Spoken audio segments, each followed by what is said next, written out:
The brokerage tab has been open on your laptop for 11 minutes. You know exactly what to do. You've read the articles, you've watched the videos, you've heard 100 times that the best day to start was years ago, and the second best day is today. The account is created, the bank is linked, there is a field with a cursor blinking in it, waiting for a number. All you have to do is type one. And instead, you look at the field for a long moment, and you think about the vacation, and the thing your car might need soon, and the raise that's supposedly coming. And you tell yourself the sentence that feels so reasonable, it barely sounds like a decision at all. Next year. You'll start next year, when things are a little more settled. You close the tab. Nothing happens. That's the whole problem. Nothing happens, visibly, ever, on the day you decide to wait. The cost of waiting is completely silent at the moment you pay it. Now, hold that closed tab in your mind, because this is a story about two people who are the exact same person, living the exact same life, separated by nothing but 5 years and that one quiet sentence, and about the number that sentence turns out to cost. You are 25. There are two of you now, and I want you to watch them both, because for a long time, they are going to look identical in every way that a person can see. The first one, we'll call him the one who started, opens that same tab on that same laptop and types 300 into the field and presses the button. $300 a month into an index fund. The whole market. Automatic. The first of every month. Gone before it can become anything else. The second one, the one who waited, closes the tab. Next year. Same salary exactly. Same rent, same car, same friends, same everything. The only difference between them this year is $300 a month and a decision nobody witnessed. At the end of the year, the one who started has about $3,700 in an account, and the market has added a little on top, and it is such a small number that it would be easy to argue it doesn't matter. The one who waited has that same money, roughly, spent on things he can no longer name. Neither of them feels rich. Neither of them feels different. That is the trap. The difference this year is invisible, and it will be invisible for years, right up until the moment it becomes the only thing that matters. You are 27.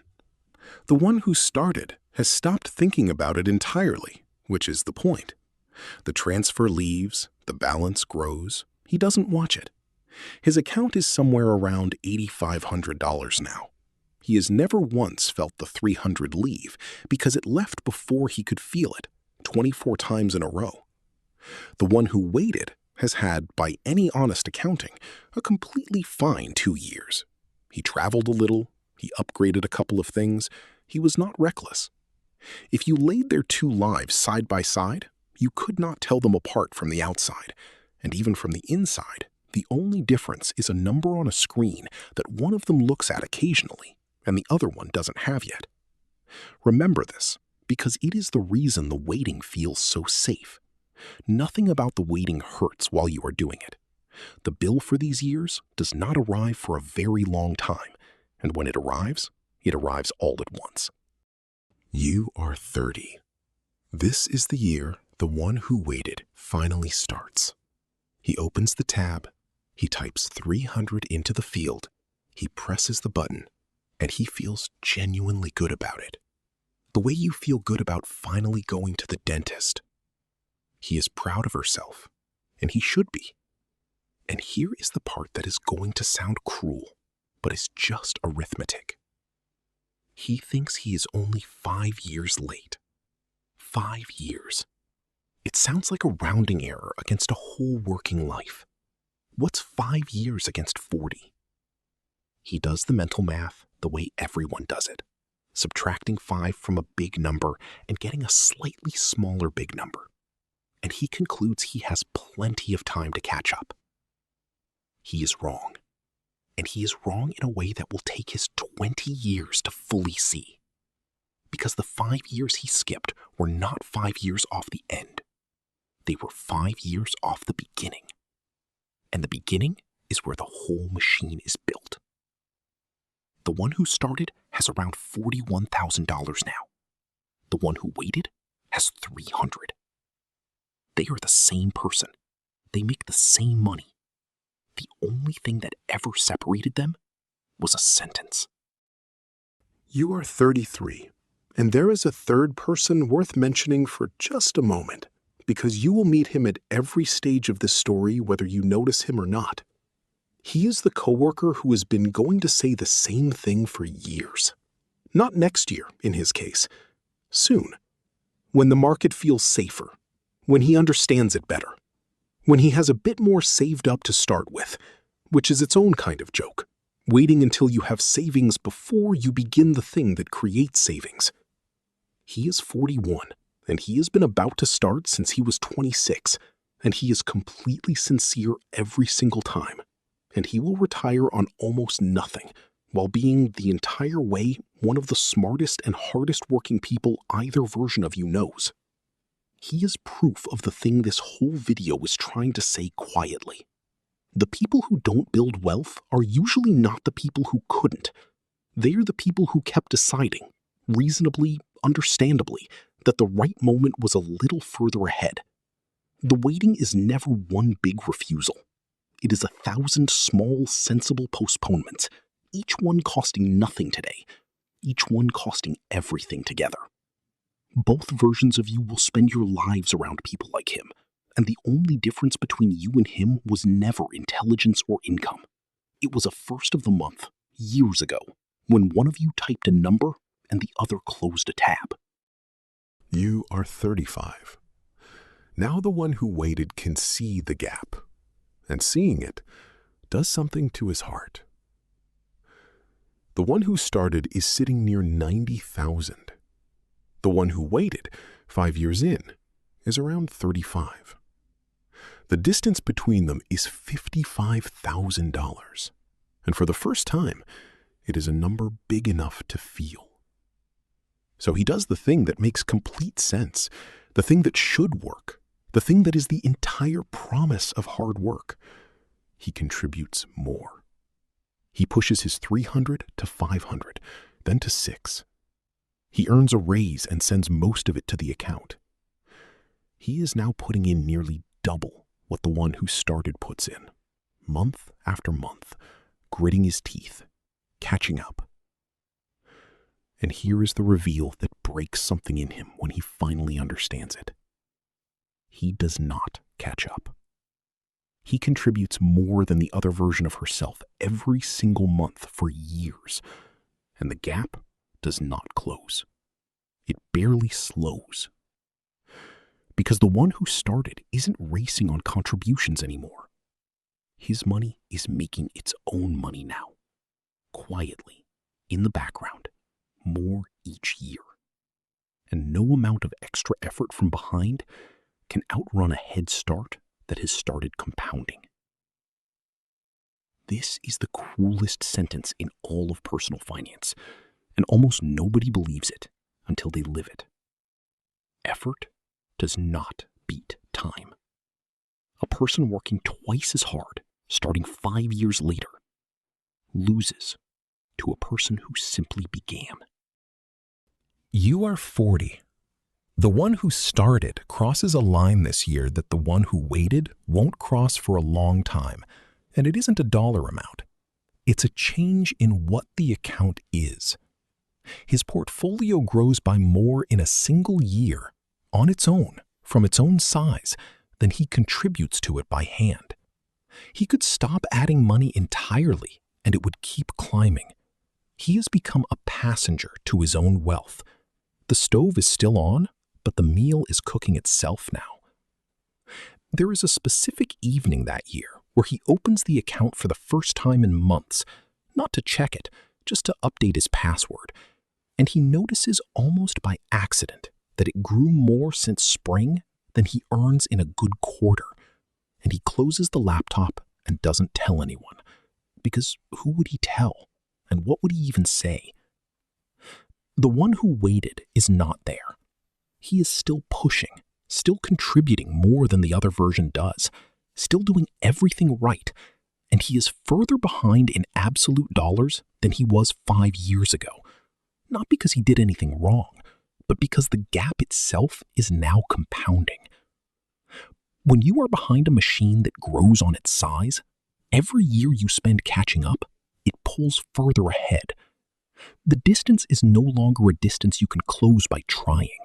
It has hardened into something structural, something that was decided 15 years ago by a person closing a tab and saying, next year. You are 43, both of you, and the year goes bad for everyone. The market drops. The headlines use the word crash.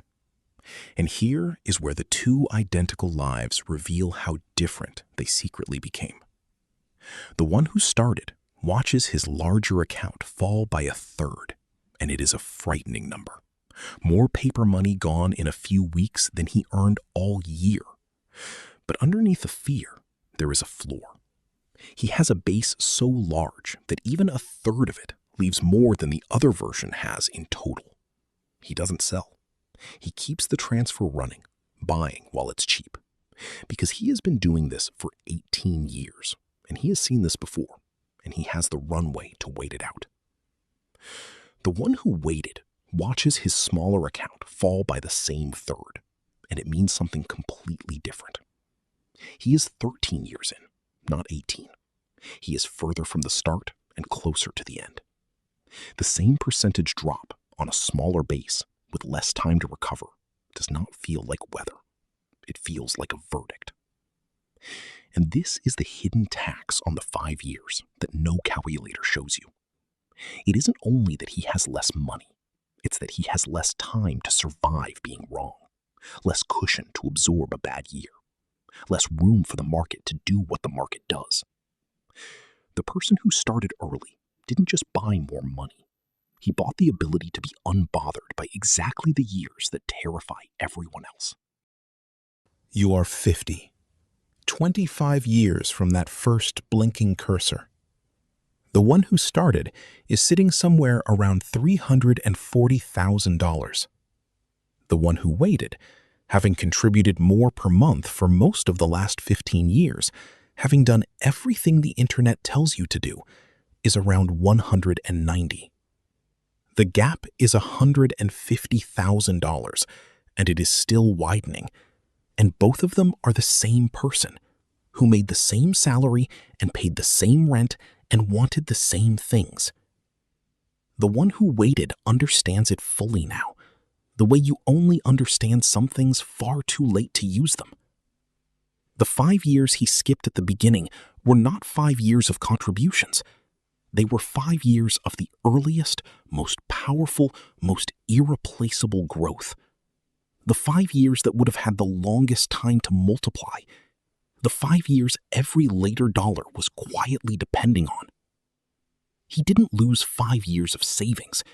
He lost the compounding those savings would have done for the entire rest of his life. The most expensive money is always the money you didn't invest the earliest, and he will never be able to buy it back at any price, because the only currency it accepts is time, and that is the one thing he cannot earn more of. You are 60. Both of you are near the end of the working part of the story, and it is time for the number, the one the whole thing has been walking toward. The one who started 35 years of $300 a month, mostly untouched, mostly ignored, is sitting on roughly $620,000. The one who waited, who started 5 years later but then contributed more, who pushed harder the entire way, who never once slacked after he began, is sitting on roughly $380,000. The difference is $240,000. Sit with that, because it is the entire cost of one sentence. 2 people, the same person, the same job, the same paycheck, the same discipline after the start. The only variable in the entire experiment was 5 years at the beginning, and it cost $250,000. Not because the one who waited was lazy. He wasn't. He contributed more. He worked harder. He did everything right except the one thing that mattered most, which was simply to begin. The 5 years didn't cost him 5 years. They cost him the largest, quietest, most effortless $250,000 he would never see, paid silently on the day he closed a tab and told himself next year. Somewhere right now, there is a laptop open and a brokerage tab and a field with a blinking cursor waiting for a number, and a finger hovering, and the sentence forming, the reasonable one, the one that barely sounds like a decision. Next year, when things are more settled. And they are not doing anything wrong exactly, because nothing will happen today if they close the tab. Nothing ever happens on the day you decide to wait. That has always been the trick of it. The cost is real and enormous and completely silent, and it does not send a bill, and it does not show up for decades. And by the time it does, the money it quietly cost you is money you were never able to watch not arrive. But here is the one thing the two identical lives can still teach the person with the tab open right now. The 5 years already behind you are gone, and no amount of regret will buy them back. But there is another 5 years, the next 5, sitting in front of you completely unspent. And it is the most valuable 5 years you will ever be offered again, and it is the only one you can still choose. You cannot start 5 years ago. You can only ever start now, which is and has always been the earliest you have left. The cursor is still blinking. The field is still empty. It was never really asking for a number. It was asking who you were going to become while you weren't paying attention. Type something, anything, $25 if that is what is safe. The amount was never the point, and it never will be. The only number that has ever mattered in this entire story is the one on the calendar, and it is smaller today than it will ever be again.